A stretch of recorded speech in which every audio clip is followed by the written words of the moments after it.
చూద్దాం. యెషయా గ్రంథము 7వ అధ్యాయము 14వ వచనాన్ని మనం చదువుదాం. కాబట్టి ప్రభువు తానే, తీశారు అందరూ? నాతో పాటు చదవండి. కాబట్టి ప్రభువు తానే ఒక సూచన మీకు చూపును, ఆలకించుడి. కన్యక గర్భవతి అయి కుమారుని కని అతనికి ఇమ్మానుయేలను పేరు పెట్టును. చదవబడిన వాక్య భాగము ఆరాధన కొరకు మనం తీసుకుందాం. ఇక్కడ కన్యక గర్భవతిగా మరి కుమారుని కంటుంది, అతనికి ఇమ్మానుయేలు అనే పేరు పెట్టబడుతుంది అని మరి ప్రభు అయిన యేసుక్రీస్తు జన్మించక పూర్వము సుమారు 700 సంవత్సరాలకు పూర్వమే యెషయా ప్రవక్త ద్వారా ప్రవచించబడిన ప్రవచనం ఇది. కనుక ఇది ప్రభువును గూర్చిన ప్రవచనం కనుక ఇమ్మానుయేలు అనే పేరు ఆయనకు పెట్టబడుతుంది. చూడండి, కింద భాగంలో అర్థం ఏం చెప్పారు? దేవుడు మనకు తోడై ఉన్నాడు. దేవుడు మనకు తోడై ఉన్నాడు. ఇమ్మానుయేలు అనే మాటకు అర్థం ఏంటంట?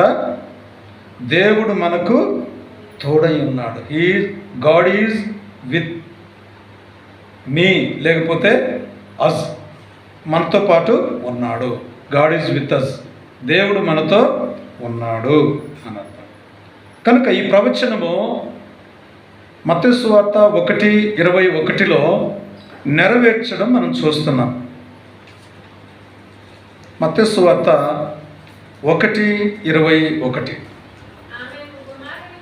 ఆమె ఒక కుమారుని కనును, తన ప్రజలను వారి పాపముల నుండి ఆయనే రక్షించును గనుక ఆయనకు యేసు అను పేరు. అదేంటి ఇక్కడ మార్చబడింది? ఒకవేళ యేసు అనే పేరు, ఇమ్మానుయేలు అనే పేరు ఒకటేనా? చూడండి, ఇక్కడ 22వ వచనంలో స్పష్టంగా రాయబడింది, కన్యక గర్భవతి అయి కుమారుని కనును, ఆయనకు ఇమ్మానుయేలను పేరు పెట్టుదురు అని రాయబడింది. అని ప్రభు తన ప్రవక్త ద్వారా పలికిన మాట నెరవేరినట్లు ఇదంతయు జరిగెను. ఇమ్మానుయేలను పేరునకు భాషాంతరమున దేవుడు మనకు తోడని అర్థము. కాబట్టి ఇక్కడ యేసు వేరు, ఇమ్మానుయేలు వేరు కాదు. ప్రభు యేసుక్రీస్తు వారికి చాలా పేర్లు ఉన్నాయి. ఎన్ని పేర్లు ఉన్నాయి తెలుసా? చాలా పేర్లు ఇవ్వబడ్డాయి. యేసు ప్రభు వారికి పూర్వకాలంలో మరి హెబ్రీ, గ్రీక్ భాషలలో ఆయన ఆరాధించేవాళ్ళు. ఆయన పేరు మరి అడోనాయ్ అని ఆరాధించేవాళ్ళు. ఇందాక మనం పాడాం కదా, అగాపే అనే ఒక మాట. అలాంటివి ఆ గ్రీకు, హిబ్రూ పదాలు పెట్టి వాళ్ళు ఆ గ్రీకులోనే వాళ్ళు ఆరాధన చేసేవాళ్ళు. అయితే ఆయనకు చాలా పేర్లు ఉన్నాయి.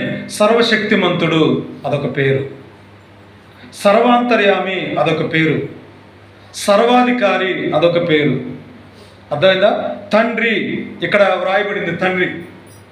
మనలను సృజించిన, అంటే సృష్టికర్త తండ్రి కనుక ఆ తండ్రి అనే నామం కూడా ఆయనకుంది. ఎందుకంటే యెషయా గ్రంథం 9వ అధ్యాయం 6వ వచనంలో మనం చూస్తాం, ఏలయనగా మనకు శిశువు పుట్టెను కదా, మనకు కుమారుడు అనుగ్రహింపబడెను, ఆశ్చర్యకరుడు, ఆలోచనకర్త, బలవంతుడైన దేవుడు, నిత్యుడగు తండ్రి, సమాధానకర్తయగు అధిపతి. ఇందులో నిత్యుడగు తండ్రి అనే పేరు కూడా యేసు ప్రభువుకి ఇవ్వబడుతూ వచ్చింది. కాబట్టి ఆయన సర్వాధిపతి. ఆ సర్వాధిపతి రాజులకు రాజు, ప్రభువులకు ప్రభు అయి ఉన్నాడు. కాబట్టి ఆయన పేరేంటంటే ఇమ్మానుయేలు. ఎందుకు ఈ మాట మనం తీసుకుంటూ వచ్చామంటే, దేవుడు మనకు తోడుగా ఉన్నాడు. దేవుడు మనకు తోడుగా లేకపోతే ఈ లోకంలో మనం ఏమి చేయలేం. మనము మందిరానికి రావాలన్నా దేవుని యొక్క సహాయం, ఏదైనా ఒక కార్యాన్ని తలపెట్టాలన్న దేవుని యొక్క సహాయము, దేవుని యొక్క తోడు లేకపోతే, దేవుని యొక్క హస్త బలము మనకు లేకపోతే, దేవుని యొక్క దక్షిణ హస్త బలము మనకు లేకపోతే మనం ఏది సాధించలేం. పూర్వకాలంలో ఎజ్రా అనే ఒక దైవజనుడు, చదువుదాం. ఎజ్రా గ్రంథము ఏమంటున్నాడంటే యెజ్రా గ్రంథంలో, నా దేవుని హస్తము నాకు తోడుగా ఉంది అని అంటాడు. 7వ అధ్యాయము చివరి వచనం చదువుదాము. నా దేవుడైన యెహోవా హస్తము నాకు తోడుగా ఉన్నందున నేను బలపరచబడి నాతో కూడా వచ్చుటకు ఇశ్రాయేలీల ప్రధానులను సమకూర్చుతాను. నా దేవుడైన యెహోవా హస్తము నాకు తోడుగా ఉంది. మనకెవరు తోడుగా ఉండాలా? మనకెవరు తోడుగా ఉండాలి? దేవుని యొక్క హస్తము, దేవుడు మనకు తోడుగా ఉండాలి. యెజ్రా ఎంత గొప్ప పని ఎలాగ చేయగలుగుతూ వచ్చాడు, ఇశ్రాయేలును ఎలా సమకూర్చగలుగుతూ వచ్చాడు, మందిరాన్ని ఎలా నిర్మాణం చేయగలుగుతూ వచ్చాడు, పడిపోయిన ప్రాకారాలు ఎలా నిలబెట్టగలిగారు వాళ్ళంతా, కాల్చబడిన వాటిని ఏ విధంగా బాగు చేయగలుగుతూ వచ్చారు. నా దేవుడైన యెహోవా హస్తము నాకు తోడుగా ఉన్నది. దేవుడు మనకు తోడుగా ఉన్నాడు. God is with us. దేవుడు మనకు తోడుగా ఉన్నాడు. దేవుని తోడు లేకపోతే ఈ లోకములో ఏది మనం సాధించలేము. యోసేపును తన అన్నలు విడిచిపెట్టారు. ఈ లోకంలో ఉన్న మన సహోదరులు సహోదరులు కూడా మనల్ని విడిచిపెడతారు. చాలా సందర్భాల్లో మాట్లాడరు, చాలా సందర్భాల్లో రకరకాలుగా ఉంటుంది.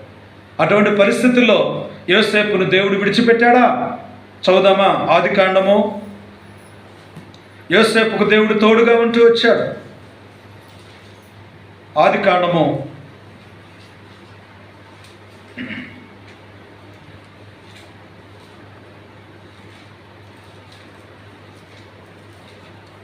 39వ అధ్యాయం.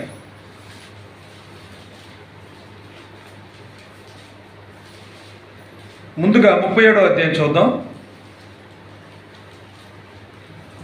37వ అధ్యాయంలో అతని యొక్క సహోదరులు, మరి చూద్దాం 26వ వచనం 27వ వచనం 2 వచనాలు చూద్దాం. అప్పుడు యూదా మనము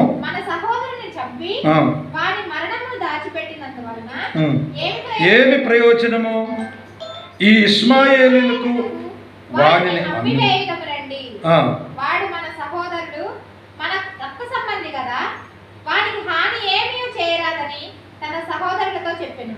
కాబట్టి అందరూ కూడా సమ్మతించారు.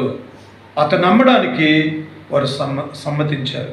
అంతకుముందు అయితే 18వ వచనంలో అతన్ని చంపడానికి దురాలోచన చేసినట్లుగా కూడా ఉంది. చూద్దాం. అతడు దగ్గరకు రాక మునుపు వారు దూరం నుండి అతనిని చూచి అతన్ని చంపుటకు దురాలోచన చేసిరి. కాబట్టి చూసారా, తమ్ముడైనటువంటి యోసేపును అన్నలైనటువంటి ఆ 11 మంది చంపడానికి ప్రయత్నం చేశారు. ఎప్పుడైతే చంపడానికి ప్రయత్నం చేశారో మరి దేవుడు అతన్ని విడిచిపెడతాడా? విడిచిపెట్టాడు కదా. ఒక వ్యక్తిని చంపడానికి అతను చేసినటువంటిది ఏంటంటే వారి చెడుతనమును బయట పెట్టాడు. ఈ లోకంలో ఇప్పుడు ఎట్లుందంటే సిచ్యువేషను, ఎవడెట్లా పోతే నీకెందుకు, నువ్వేం మాట్లాడకు, నోరు మూసుకొని ఉన్నా అంటున్నారు. అన్నల యొక్క చెడుతనమును తమ్ముడు తండ్రికి చెప్తా ఉన్నాడు. పిల్లల మీద తల్లిదండ్రులు అడుగుతూ ఉంటారు, నాయన అన్న ఎట్లున్నారా, తమ్ముడు ఎట్లున్నారా అని. అంటే నాన్న అబద్ధాలు ఆడుతున్నాను, నాన్న సిగరెట్లు తాగుతున్నాను, నాన్న పక్కకు పోయి చాలా చెలు పనులు చేస్తున్నాను నాన్న అని కదా. ఇతన్ని చంపడానికి కారణం ఏంటంటే, ఒకటి అన్నల యొక్క చెడుతనాన్ని తండ్రికి చెబుతా ఉన్నాడు. రెండోది ఏంటంటే యోసేపు తండ్రి చేత ప్రేమించబడ్డాడు, యాకోబు చేత. మూడోది ఏంటంటే అన్నల కంటే మంచి వస్త్రాలు ఇతను కుట్టిస్తూ ఉన్నాడు. ఇక ఇవన్నీ చేస్తూ ఉంటే అన్నలకు కోపం రాదా? ఆ కారణం చేత అతను చంపడానికి ప్రయత్నం చేశారు. అయితే గోతులు పడవేశారు, అతని వస్త్రాన్ని లాగేసుకున్నారు. యేసు ప్రభుకి ఏ విధంగా చేశారు, యేసుకు కూడా అలాగే చేస్తూ వచ్చారు. అయితే అందులో ఒక ఇద్దరు వ్యక్తులు ప్రేమ చూపించారు అతని మీద. ఒకడు రూబేను, ఇంకొకడు యూదా. రూబేన్ ఏమన్నాడంటే, వీడిని చంపొద్దు, ఈ దగ్గరలో ఉన్న గోతులు పడేయండి అన్నాడు. ఇక యూదా అంటున్నాడు, అతన్ని చంపడం వల్ల మనకేం ప్రయోజనం, అతను అమ్మి మనం డబ్బు సొంతం చేసుకున్నాం. ఇలాగ జరిగింది అక్కడ సిచ్యువేషన్. చూద్దాం ఇప్పుడు 39వ అధ్యాయంలోకి వస్తే చూడండి, ఈ 2వ వచనం, యెహోవా యెహోవా యోసేపునకు యోసేపునకు తోడయ్యుండెను కనుక అతడు వర్ధిల్లుచు తన యజమానుడకు ఆ. ఆ ఐగుప్తీయుని ఆ ఐగుప్తీని ఎక్కడైతే అమ్మబడ్డాడో, ఎక్కడైతే కొనబడ్డాడో, ఎక్కడైతే దాసుడిగా అమ్మబడ్డాడో అక్కడ అతడు మరి ఉంటూ వచ్చాడు. ఆ ఐగుప్తీని ఇంట దేవుడు అతన్ని దీవించడం మొదలుపెట్టాడు. అతనికి తోడుగా ఉన్నాడు. 3వ వచనం, యెహోవా అతనికి తోడై ఉండెననియు అతడు చేసినదంతయు అతని చేతిలో యెహోవా సఫలము చేసిననియు. అతని యజమానుడు చూసినప్పుడు చూసారా, ఎవరు చూశారంట? ఇతరులు కూడా, ఆ యొక్క ఇంటి యజమానుడు కూడా, ఒక ఐగుప్తీయుడు, రక్షణ లేనటువంటి ఒక వ్యక్తి యోసేపును చూశాడు. యోసేపు అడుగు పెట్టిన సమయం, యోసేపు ఆ ఇంట్లో పాదం మోపిన సమయం, అదెంతో ఆ కుటుంబానికి దీవెనకరంగా మారుతూ వచ్చింది. అందుకే యాకోబు అంటాడు, యాకోబు తన మామతో అంటాడు, యాకోబు కూడా ఆ మామ ఇంట అడుగు పెట్టినప్పుడు ఏమంటాడంటే, మామ నేను నీ ఇంట అడుగు పెట్టినప్పుడు నేను పెట్టిన అడుగల్లా నేతిలో పడ్డదంట. ఎక్కడ పడ్డదంటమ్మా? నేతిలో పడిను అని అంటాడు. నెయ్యి అంటే మనం తింటాం కదా, నెయ్యి, ఆ నెయ్యి. కనుక నేను నా పాదము మోపిన చోటల్లా కూడా నేతిలో పడను. తంతే బూర్ల గొంపలు పడ్డామని అంటారు కదా చాలామంది. బూర్ల గంపలు దెబ్బ తగిలితే తగిలింది, కానీ గారెలు మాత్రం నాకు దొరికాయి. సంతోషం అన్నమాట. అంటే అది ఆశీర్వాదానికి సూచన. ఇప్పుడు యోసేపును అన్నలు కొడితే కొట్టారు, కానీ ఏం జరిగింది ఇక్కడ? గొప్ప ఆశీర్వాదం. దేవుడు అతనికి తోడుగా ఉండటం మొదలుపెట్టాడు. యోసేపు దాసుడుగా అమ్మబడెను. యోసేపు ఏమయ్యాడంట? 105 కీర్తనలో మనం చూస్తారండి. కీర్తనలు 105.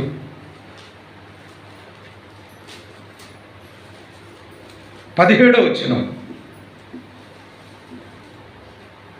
వారి కంటే ముందుగా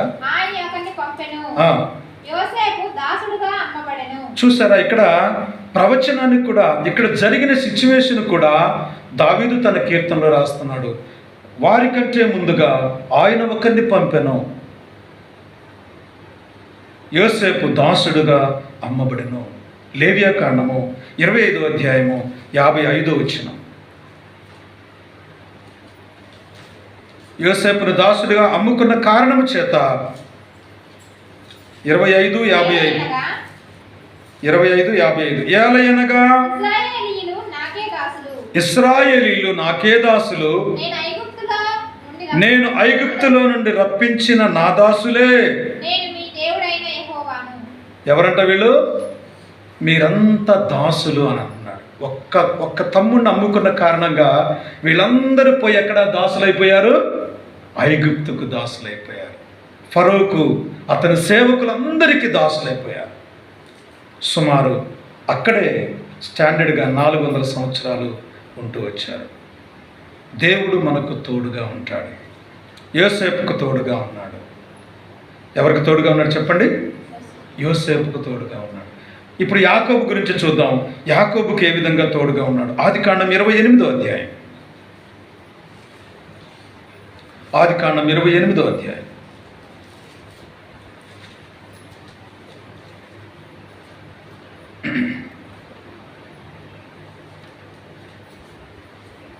చూసారా?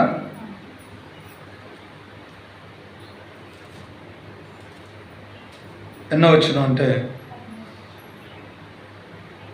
చూడండమ్మా, 15వ వచనం. నేను నీకు తోడయుండి నీవు వెళ్ళు ప్రతి స్థలమందు నిన్ను కాపాడుచు నేను నీతో చెప్పినది నెరవేర్చు వరకు నిన్ను విడువనని చెప్పగా. అంటే దేవుడు ఎవరు అనండి, ఇక్కడ మనకి ఏమర్థమవుతుంది? ఆయన అందరికీ తోడుగా ఉంటాడు. ఒక యోసేపుకు మాత్రమే కాదు, ఒక యాకోబుకు మాత్రమే కాదు, ఆయన మనందరికీ తోడుగా ఉండే దేవుడు. ఇక్కడ అంటున్నాడు, ఇదిగో నేను నీకు తోడయ్యుండి. ఏమంటున్నాడు? ఒకసారి యాకోబును తీసుకొని వెళ్ళడానికి కొడుకులు వచ్చారు. ఎందుకు వచ్చారు కొడుకులు అంటే, అంతకుముందు ఏం జరిగింది? ఐగుప్తు దేశంలో ధాన్యం ఉంది, మిగతా చోట్లంతా ధాన్యం లేకుండా అయిపోయింది. ఎప్పుడైతే ఈ విధంగా జరుగుతూ వచ్చిందో ఈ యొక్క 12 మందిలో ఉన్నటువంటి 11 మంది ఏం చేశారు అని అంటే ధాన్యము కొనడానికి తండ్రి దగ్గర ఒక తమ్ముడిని పెట్టి మిగతా 10 మంది వెళ్ళారనమాట. ఒక నమ్ముకున్నారు కదా, అప్పటికి 11 మంది ఉన్నారు. ఆ 11 మందిలో బెన్యామీన్ అక్కడ పెట్టి వీళ్ళు ఏం చేస్తారంటే 10 మంది బయలుదేరి వచ్చారు. ఎప్పుడైతే ఆ విధంగా బయలుదేరి వచ్చారో తండ్రి కుమారుడు అక్కడ ఉండిపోయారు.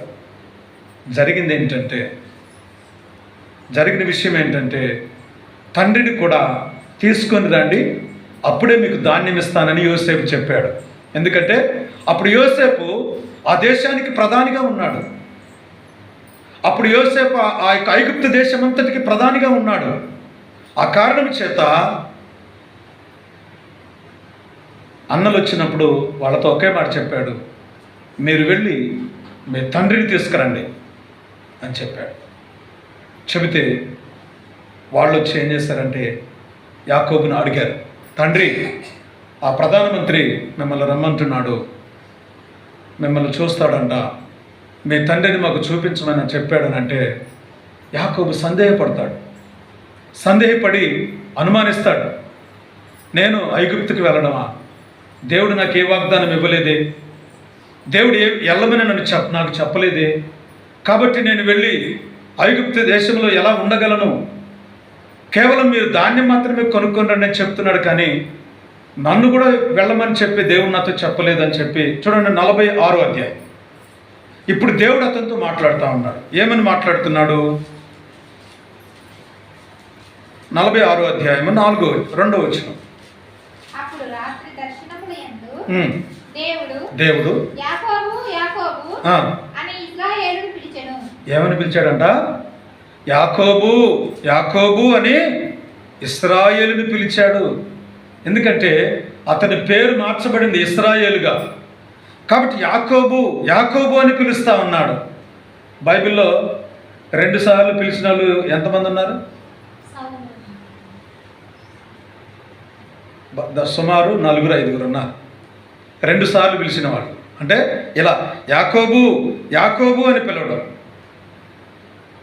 తర్వాత దేవుడు మోషే మోషే అని పిలిచాడు. కొత్త నిబంధనలో మార్తా మార్తా అని పిలిచాడు కదా. ఇంకా సౌలా సౌలా అన్నాడు అపొస్తలుల కార్యాలు 9వ అధ్యాయంలో. ఇంకొక మాట అన్నాడు ఇర్మియా గ్రంథంలో, దేశమా దేశమా దేశమా యెహోవా మాట విను అని పిలిచాడు. ఎన్నిసార్లు ఎందుకు పిలవాలి దేవుడు? ఓ యాకోబు అంటే సరిపోద్ది కదా, మనం పలకపోతే 2-3 సార్లు పిలుస్తాం అన్నమాట. దేవుడు కూడా చూడండి ఎంత చక్కగా యాకోబు యాకోబు అని అతన్ని పిలుస్తూ అతనితో మాట్లాడుతూ ఉన్నాడు. చూడండి 46వ అధ్యాయంలో ఇక్కడ మనం చూస్తా ఉన్నాం. చదవము. ఇశ్రాయేలు పిలిచెను, అందుకతడు చిత్తము ప్రభువా అనెను. ఆయన నేనే దేవుడను, నీ తండ్రి దేవుడను, ఐగుప్తుకు వెళ్ళుటకు భయపడకము. ఏం చెప్తున్నాడు? ఐగుప్తుకు వెళ్ళడానికి సందేహపడుతున్నావా? భయపడుతున్నావా? చాలా వృద్ధుడైపోయాను, మరి అక్కడికి వెళితే తిరిగి వస్తాను రాను అని భయపడుతున్నావా? ఒకవేళ అక్కడే మరణిస్తే నా పరిస్థితి ఏంటి? అక్కడే ఆ ఐగుప్తులో నన్ను సమాధి చేస్తారా అన్నట్లుగా. అయితే ఏమంటున్నాడంటే నేనే దేవుడను, నీ తండ్రి దేవుడను. నీ తండ్రి పేరేంటి? ఇస్సాకు. నీ ఇస్సాకు దేవుడును నేను. కాబట్టి ఐగుప్తుకు వెళ్ళుటకు భయపడకము, అక్కడ నిన్ను గొప్ప జనముగా చేసదను. నేను ఐగుప్తునకు నీతో కూడా వచ్చేదను. ఏం చెప్తున్నాడు? ఇందాకేమో ప్రార్థన చేసుకున్నాడు 28వ అధ్యాయంలో, నేను నీతో పాటు వస్తాను. మామ ఇంటికి వెళ్తున్నావు కదా, నేను నీతో పాటు వస్తాను. ఇప్పుడు నువ్వు ఐగుప్తుకి వెళ్తున్నావు కదా, నీతో పాటు వస్తాను. ఎక్కడికి వెళితే అక్కడికి వస్తాడు దేవుడు. ఎస్, దేవుడు మనతో ఉన్నాడు. ఇమ్మానుయేలు, ఆరాధనలకు యోగ్యుడుగా ఇమ్మానుయేలుగా దేవుడే ఉన్నాడు, మనకు తోడుగా ఉన్నాడు. యోసేపుకు తోడుగా ఉన్నాడు, యాకోబుకు తోడుగా ఉంటూ వస్తున్నాడు. అర్థమవుతుందా? కాబట్టి ఇక్కడ నేను నీతో పాటు వస్తాను అని అంటున్నాడు. దేవుడు మనకు తోడుగా ఉండడం మనం చూసుకోవాలి. తర్వాత మోషేతో కూడా దేవుడు చెప్పాడు. చూద్దాం మోషేతో దేవుడు ఏం చెప్తూ ఉన్నాడో అది కూడా మనం చూద్దాం. నిర్గమాకాండము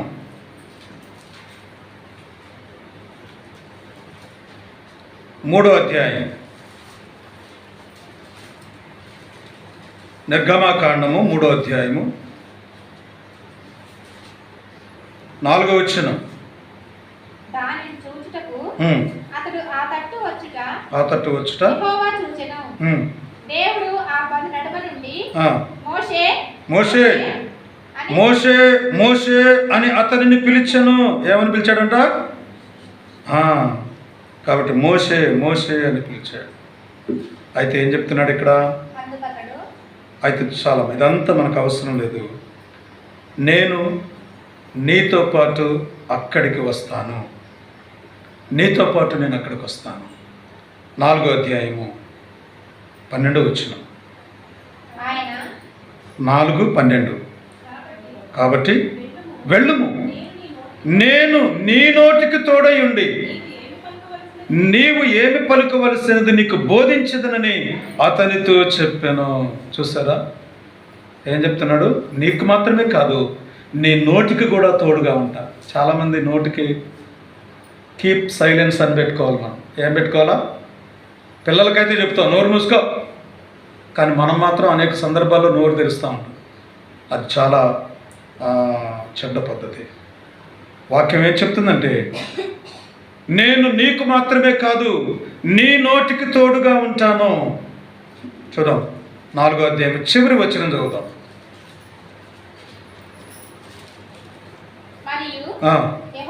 యెహోవా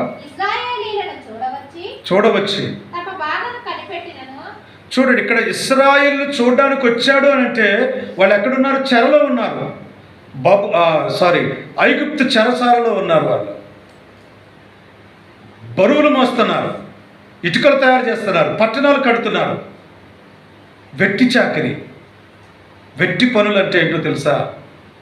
డబ్బులు ఇవ్వకుండా, భోజనం పెట్టకుండా అప్పనంగా చేయించుకునే పని వెట్టి చాకిరి.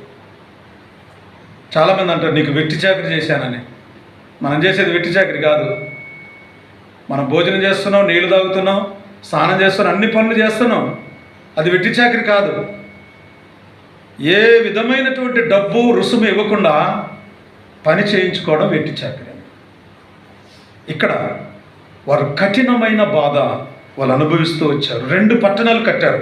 అప్పటికే రామ్సేసు, పితోము అనే 2 పట్టణాలు వాళ్ళు కట్టడం జరిగింది. వాళ్ళు అనుకున్నారు అయ్యా ఇక మేము బరువులు మోయలేము. అసలు దేవుడు మాతో ఉన్నాడా? దేవుడు మాతో పాటు ఉన్నాడా? యాకోబుతో చెప్పాడన్నారు, ఇస్సాకుతో చెప్పాడన్నారు, లేకపోతే అబ్రహాంతో చెప్పాడన్నారు, ఇక్కడ యోసేపుతో చెప్పాడన్నారు. మరి ఏడు మా తోడుగా ఉంటే మాకు ఈ కష్టాలేంటి, మాకు ఈ శ్రమలేంటి అనుకున్నారు. చాలా భయపడ్డారు, బాధపడ్డారు, కన్నీరు కార్చారు, మూలిగారు. ఓపిక లేక, ఏడవడానికి ఓపిక లేక మూలిగారు. నిర్గమకాండం 2వ అధ్యాయం. నిర్గమకాండం 2వ అధ్యాయం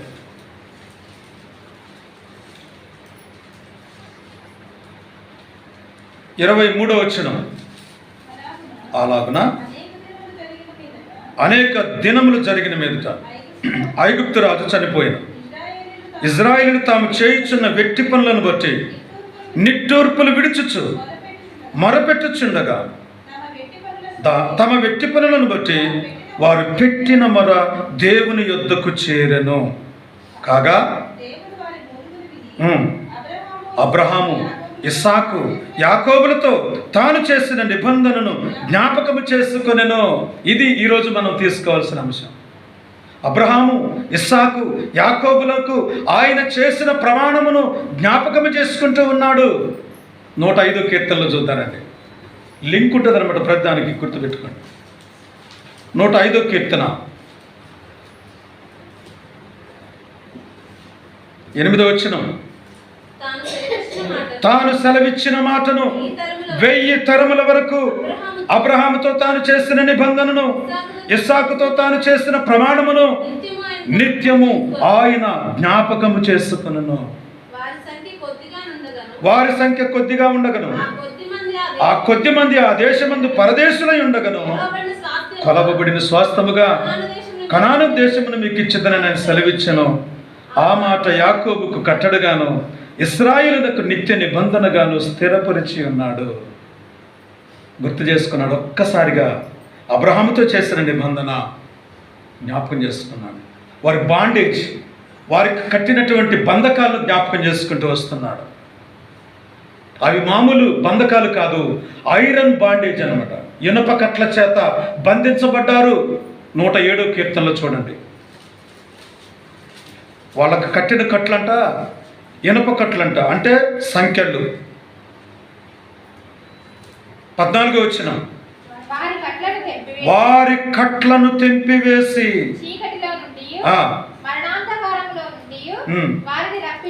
వారిని రప్పించెను. ఏం కట్లు అంటాయి? వారికి కట్టబడిన ఆ కట్లను ఆయన తెంపివేసి. 13వ వచనం, కష్టకాలమందు వారు యెహోవాకు మొరపెట్టిరి. ఇందాక మనం చదువుకున్న నిర్గమకాండంలో మాటను ఇక్కడ గుర్తు చేస్తున్నారు. కష్టకాలంలో మొరపెట్టారు, అయితే దేవుడు వారిని విడిపించాడు అనే మాట. కాబట్టి ఇక్కడ ఏంటంటే వారికి కట్టబడిన 11వ వచనం చదువు. బాధ చేతను. దేంతోటమ్మా? ఇనప కట్లు అంటే ఏంటి? ఇనప కట్లు అంటే ఐరన్ తీగలు ఉంటాయి చూసారా? ఇప్పుడు స్లాబులు వేసేటప్పుడు, కంచెలు కట్టుకునేటప్పుడు ఏం చేస్తాడు? రకరకాల తీగలు ఉంటాయి, ఇనప కట్లు. అవి కడితే తెంపుకోవడం సాధ్యమా? సాధ్యం కాదు. కానీ ఆ కట్ల చేత, బాధ చేత, ఇనప కట్ల చేత బంధింపబడిన వారై చీకటిలోను మరణాంధకారములోను నివాసము చేయ వారి హృదయము ఆయన ఆయాసము చేత కృంగజేశాడు.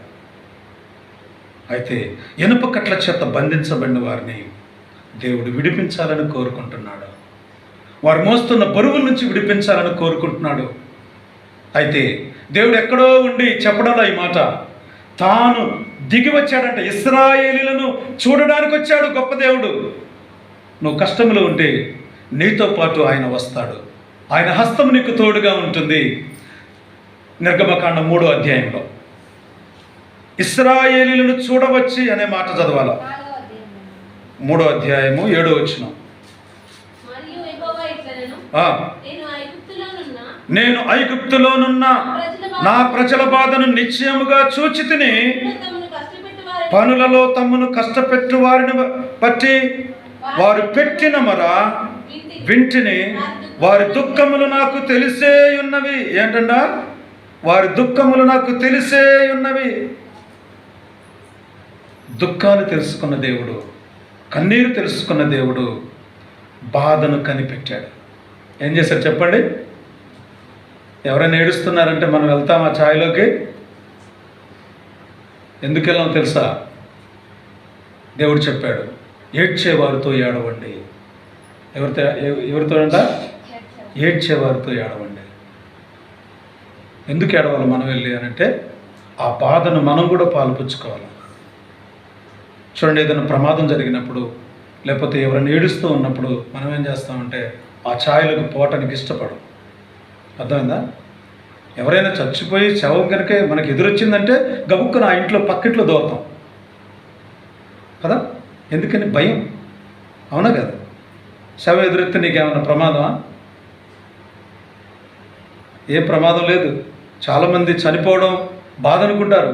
క్రైస్తవులకి మరణం విలువైంది. క్రైస్తవులకు మరణం చాలా విలువైంది. అయితే ఇక్కడ చూద్దాం, దేవుడు తన ప్రజలకు తోడుగా ఉండటం మొదలుపెట్టాడు. ఆ కష్టకాలంలో దేవుడు వారిని ఏం చేస్తూ ఉన్నాడనంటే ఆదుకోవడానికి ఇష్టపడుతూ ఉన్నాడు. కాబట్టి ఇక్కడ ఏమన్నాడంటే తమ బాధను కనిపెట్టాడు. నేను ఖచ్చితంగా వారి దుఃఖాలు నాకు తెలుసు అన్నాడు. కష్టకాలంలో వారు మొరపెట్టారు, ఆ పెట్టిన మొర నేను విన్నాను, వారిని విడిపించడానికి వస్తున్నాను. అయితే ఇక్కడ ఇశ్రాయేలు ప్రజలకు తోడుగా ఉంటూ ఉన్నాడు. అయితే ఎలాగంట 40 సంవత్సరాలు. ఇప్పుడు యోసేపు అంటే ఐగుప్తు దేశానికి వెళ్ళడానికి ఒక 11 రోజులు 12 రోజులు పట్టిద్దంట. వాళ్ళున్న స్థలాన్ని నుంచే ఐగుప్తుకి వెళ్ళడానికి 11 రోజులు కష్టం అది. యాకోబుకు తోడుగా ఉన్నాడు, కనాన్ నుంచి ఐగుప్తుకు రావడానికి అదొక 11-12 రోజులు. కేవలము ఒక వారం, ఒక 10 రోజులు కాదు, 40 సంవత్సరాలు దేవుడు ప్రజలకు తోడుగా ఉంటున్నాడు. ఇది ఎలా సాధ్యం అంటే చూడండి, ద్వితీయోపదేశకాండం 1వ అధ్యాయము 31వ వచనం. చదవండి. ఐగుప్తులోను అరణ్యములోను 30 కూడా చదువుదాం. ఇక్కడ చూడండి. మీ ముందర నడుచుచున్న మీ దేవుడైన యెహోవా. ఎక్కడ నడుస్తున్నాడని చెప్పండి. దేవుడు మీ ముందర నడుస్తున్నాడు. దేవుడు మన ముందు ఉండగా, ఆయన వెనక మనం వస్తుండగా మనకేమైనా భయమా? ఇప్పుడు మన ముందు ఎవరు ఉండాలి? దేవుడు ఉండాలి. ఆ దేవుణ్ణి మనం అనుసరించాలి. కానీ మనం ఏం చేస్తున్నాం? చాలా సందర్భాల్లో దేవుని వెనక పెడుతున్నాం, మనం ముందు వెళ్ళిపోతున్నాం. మీ ముందర నడుచుచున్న మీ దేవుడని యెహోవా మీ కన్నుల ఎదుట ఐగుప్తులోను అరణ్యములోను మీ కొరకు చేసినట్లు మీ పక్షమున యుద్ధము చేయను. చూడండి, మీరు ఐగుప్తుకు చేరు వరకు, లేకపోతే ఈ చోటుకు చేరు వరకు, మీరు వచ్చిన మార్గం అంతటిలోనూ మనుష్యుడు తన కుమారుని ఎత్తుకొని వచ్చినట్లు సంగతి మీరెరుగుదురు. ఎట్లా ఎత్తుకొని వచ్చాడంట? ఒక కుమారుణ్ణి తండ్రి ఏ విధంగా ఎత్తుకొని వస్తాడో అలా ఎత్తుకొని వచ్చాడు. అంతేకాదు, నా చేత సంక పెట్టుకోబడిన వారులారా, సంకలో పెట్టుకొని మనల్ని ఎత్తుకున్నాడంట దేవుడు. చదువుతారు యెషయా గ్రంథం. నేను సంక పెట్టుకొనిన వారులారా. ఆయన ఎలాంటి దేవుడు అని అంటే, ఆ గొప్ప దేవుడు. ఆయన మనల్ని ఎత్తుకున్న దేవుడు. అర్థమైందా? ప్రభు చెబుతాడు, నేను చేతులతో ఆడించి సాకిన వారు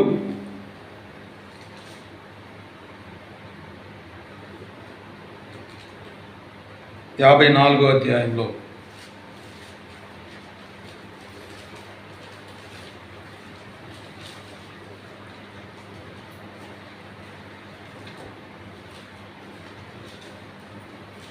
సారీ 49వ అధ్యాయము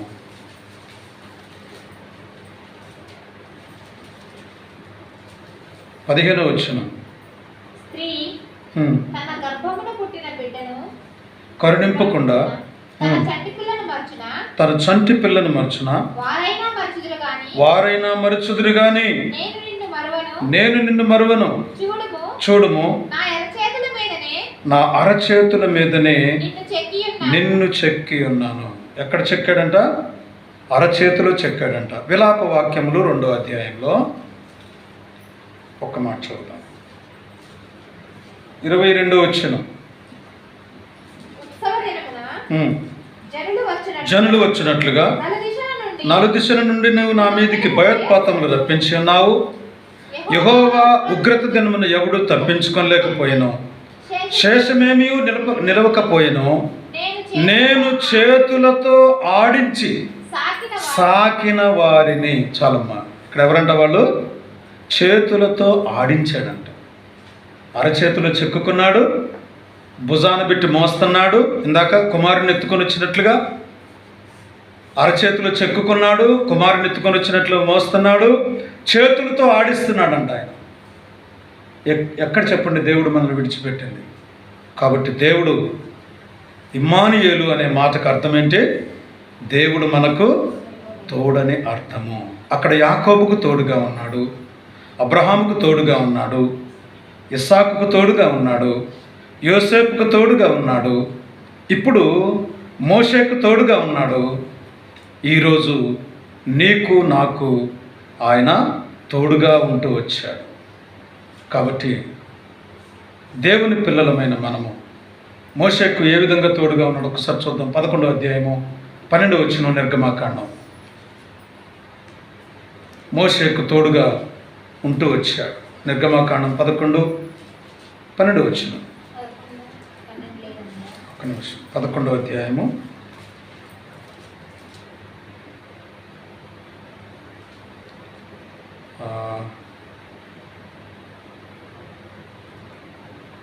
11వ అధ్యాయంలో వారి ప్రయాణం గురించి మాట్లాడుతూ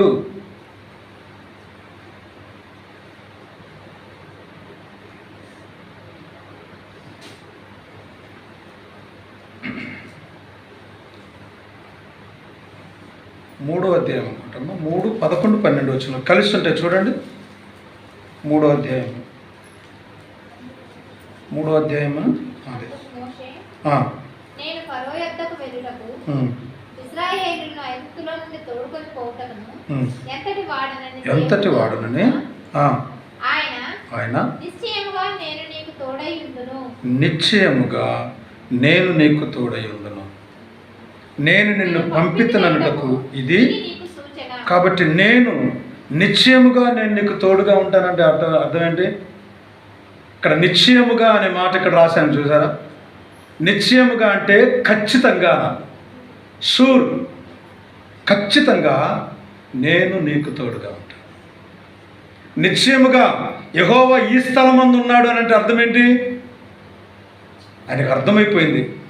ఆయన కళను బట్టి, యాకోబు కన్న కళను బట్టి ఆయనకు అర్థమైపోయింది, నిశ్చయముగా యెహోవా ఈ స్థలంలో ఉన్నాడు, లేకపోతే ఇంత గొప్ప దర్శనాన్ని నేను చూడగలుగుతాను అని ఆశ్చర్యపోతూ వచ్చాడు. కాబట్టి ప్రియులరా, దేవుడు మనకు తోడు, ఇమ్మానుయేలును ఆరాధన చేసేవారుగా మనము ఉండాలి.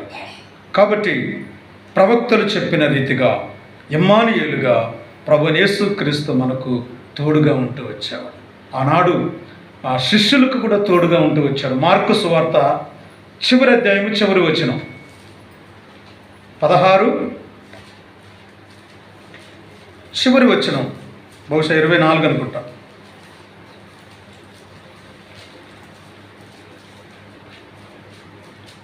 వచనం, వారు బయలుదేరి వాక్యమంతటా ప్రకటించిరి. ప్రభువు వారికి సహకారుడై యుండి వెనువెంట జరుగుచూ వచ్చిన సూచక్రియల వలన వాక్యమును స్థిరపరచుచుండెను. ఆమేన్. కాబట్టి ఇక్కడ ఏమంటాడు? ప్రభువు వారికి సహకారుడై. సహకారుడంటే వెనువెంట ఉండి. వెనువెంట ఉండడం అంటే నువ్వు పద, నీతో పాటు వస్తానా. అర్థమైందా? కాబట్టి ప్రియులరా, ప్రభువు వారి వెనువెంట జరుగుచూ వచ్చిన కార్యాలను స్థిరపరుస్తూ, బలపరుస్తూ, వాళ్ళతో పాటు వారికి సహకారిగా, ప్రభువుతో పాటు మనం ఎవరు అంట? జత పనివారం. చూడండి, కొరింథీయులకు రాసిన మొదటి పత్రిక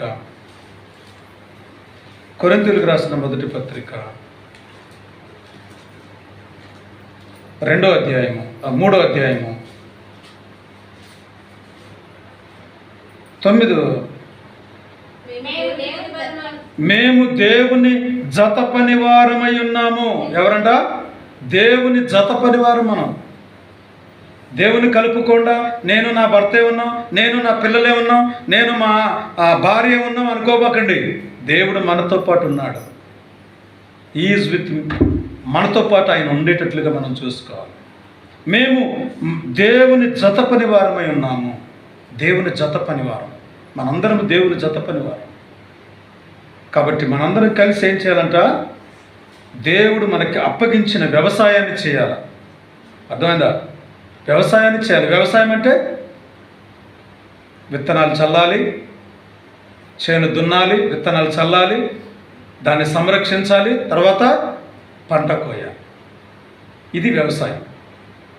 కన్నీరు కార్చాలి, మోకరించాలి, ప్రార్థన చేయాలి, ఆత్మను సంపాదించాలి, దేవుని రాజ్యాన్ని కట్టాలి, దేవుని ఇల్లు నింపాలి. అదొక వ్యవసాయం, ఇదొక వ్యవసాయం. కాబట్టి ప్రియులారా, గమనించండి, దేవుని యొక్క వాక్యం ఏం చెప్తుందంటే దేవుడు మనకు తోడుగా ఉన్నాడు. దేవుడు ఎవరు చెప్పండి? తోడుగా ఉన్నాడు. ఇంకా చెప్పాలంటే చాలా విషయాలు ఉన్నాయి, కానీ వాటన్నిటిని చెప్పకూడదు, సమయం లేదు కనుక నేను ముగిస్తూ ఉన్నాను. లేచి నిలబడి ఒక పాట పాడదాం.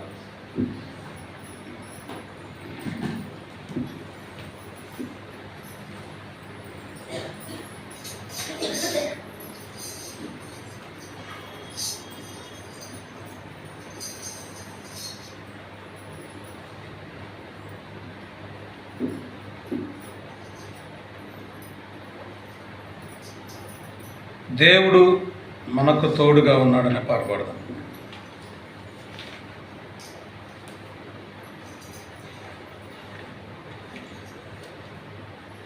(492) ఉంది. పాత పుస్తకంలో 486. దేవుడు మీకు కాదు మనకు. ఇక్కడ అచ్చు తప్పుబడింది, చాలా తప్పులు ఉన్నాయి ఈ పాఠ్య పుస్తకాలు. మన తర్వాత సరి చేసుకున్నాం. దేవుడు మనకు ఎల్లప్పుడూ తోడుగా ఉన్నాడు అనే పాట.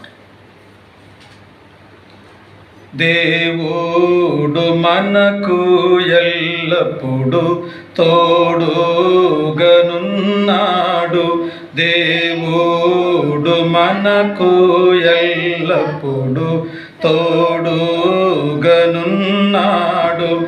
తోడుగనున్నాడు. తోడుగనున్నాడు. దేవుడు మనకు ఎల్లప్పుడూ. ఏదెనులో ఆదాముతో నుండెన్, ఏదెనులో ఆదాముతో నుండెన్. హానుకు తోడా నేగేను, హానుకు తోడా నేగేను. దీర్ఘదర్శకులతో నుండెన్. ధన్యులు దేవుని కలవారు. దేవుడు మీకు ఎల్లప్పుడూ తోడుగనున్నాడు. దేవుడు మనకు ఎల్లప్పుడూ. దైవాజ్ఞను శిరసా వహించి దివ్యముగా అబ్రాహాము. దైవాజ్ఞను శిరసా వహించి దివ్యముగా అబ్రాహాము. కన్న కుమారుని ఖండించుటకు, కన్న కుమారుని ఖండించుటకు ఖడ్గమునెత్తినాయప్పుడు. తోడుగనున్నాడు. దేవుడు మనకు ఎల్లప్పుడూ తోడుగనున్నాడు. యోసేపు ద్వేషించబడినప్పుడు, గోతిలో త్రోయబడినప్పుడు. యోసేపు ద్వేషించబడినప్పుడు, గోతిలో త్రోయబడినప్పుడు. శోధనలో చెరసాలయందు, శోధనలో చెరసాలయందు. సింహాసనమెక్కినాయప్పుడు. తోడుగనున్నాడు. దేవుడు మనకు ఎల్లప్పుడూ. ఎర్ర సముద్రపు తీరమునందు ఫారో తరిమిన దినమందు.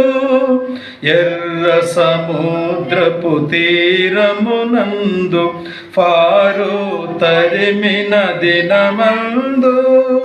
యోర్దాను దాటిన దినమందు, యోర్దాను దాటిన దినమందు. యెరికో కూలిన దినమందు.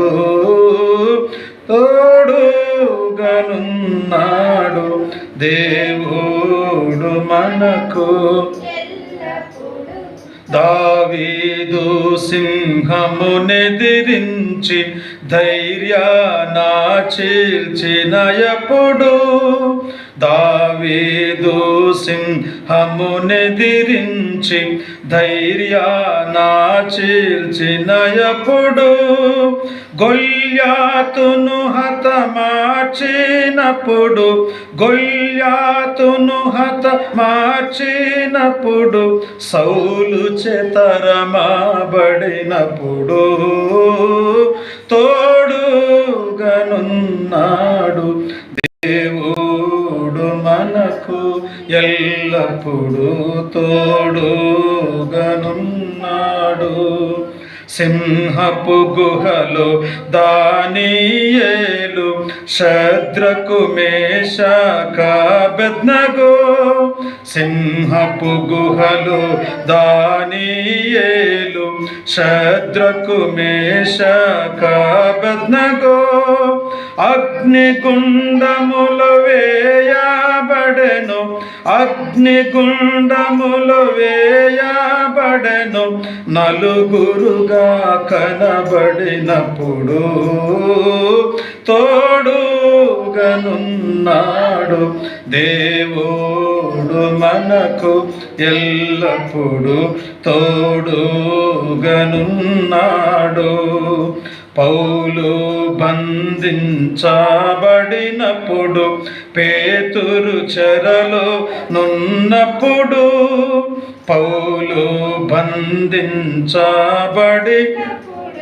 పేతురు చెరలో నున్నప్పుడు, అపోస్తలులు విశ్వాసులు, అపోస్తలులు విశ్వాసులు హింసించబడినప్పుడు తోడుగనున్నాడు